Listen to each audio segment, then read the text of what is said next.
You may have woken up this morning with a quiet heaviness in your chest. Not panic, just that familiar weight that comes from waiting longer than you thought you would. You've prayed, you've tried to stay faithful, you've done your best to do the right thing, to obey, to trust God even when it didn't make sense. And still, nothing seems to be moving. The door hasn't opened. The answer hasn't come. Heaven feels quiet. If that's you today, I want you to know you're not alone, and you're not doing anything wrong. There's a difference we don't talk about enough, and it matters more than we realize. There's a difference between waiting on God and being stuck in fear. Waiting on God doesn't mean your life is on pause or that you've been forgotten, and God's silence doesn't mean God's absence. Sometimes the silence is where the deepest work is happening. It's where trust is being formed, not just spoken. It's where faith moves from words into your bones. Being stuck feels frantic. It feels tense. It feels like you're constantly replaying the same questions in your mind. Did I miss it? Did I mess up? Is it too late now? But holy waiting feels different. Even when it's uncomfortable, there's a quiet steadiness underneath it. You may not have answers yet, but you still sense that God is near. You're still showing up. You're still doing the small, faithful things. You're still choosing not to walk away, even when you don't understand the timing. And sometimes this is gentle, not condemning. Sometimes God isn't waiting for the right moment to move.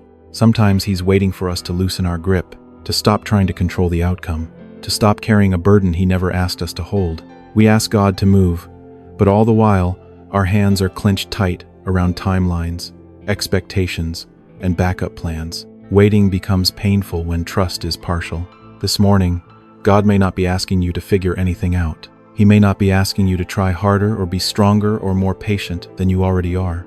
He may simply be inviting you to wait with Him instead of waiting alone, to bring your fear into His presence instead of hiding it behind spiritual language, to let Him show you whether you're waiting in faith or hiding in fear. So as we begin this prayer together today, let your heart settle for just a moment. Take a slow breath. You don't have to rush this morning. You don't have to force clarity. Ask God quietly, honestly, Lord, show me where I am. Show me what you're doing in this waiting. Because even when nothing looks different on the outside, God is still working. And this waiting, this very moment you're in it, is not wasted. If the door hasn't opened yet, it doesn't mean God has stepped away. Sometimes it means He's standing closer than ever, working on something you can't see yet. We often ask God, what are you doing in seasons like this? Because from the outside it feels like nothing is happening. Days look the same. Prayers feel unanswered. Life keeps moving, but the thing you're believing for stays just out of reach. But waiting is never empty time with God. It's not wasted space. It's a construction season. There are things God grows in us during waiting that could never grow once the answer arrives. One of those things is capacity. Some blessings carry weight, responsibility, pressure, visibility, stewardship. If they came too early, they wouldn't feel like gifts. They'd feel like burdens. So God gently stretches the inside of us first. He widens the heart. He strengthens the soul. He prepares us not just to receive the blessing, but to carry it without losing ourselves in the process. Another thing God builds in the waiting is character. Not the kind that shows up on a resume or gets applause, but the quiet kind. The kind that keeps choosing obedience when no one is watching. The kind that stays honest with God when disappointment sets in. The kind that doesn't quit just because progress feels slow. Character like that doesn't form when everything is going right. It forms when you keep showing up on hard mornings, trusting God even when the results don't match your faith yet. And then there's clarity. Waiting has a way of stripping things down. It reveals what we really want versus what God is actually calling us to. It separates desire from purpose. Sometimes what feels like delay is God saving you from chasing the right thing the wrong way, or from stepping into something good before it's truly God. In the quiet, He sharpens your discernment. He teaches you to recognize His voice without all the noise. Think about how anything strong is built. Foundations are poured underground, where no one sees them. Walls that carry weight are reinforced long before anything looks finished. In the same way, God is doing weight-bearing work in you right now. You may feel unseen, overlooked, or stuck, but underneath it all, something solid is being formed, something steady, something that won't collapse when the answer finally comes. So if you're in a waiting season this morning, hear this gently. God is not withholding from you. He's preparing you. He's making the promise safe for your life. And as we move toward prayer today, let this be the posture of your heart. Lord, don't just prepare the blessing for me. Prepare me for the weight of it. Because when the time comes, and it will, you won't just be ready to receive.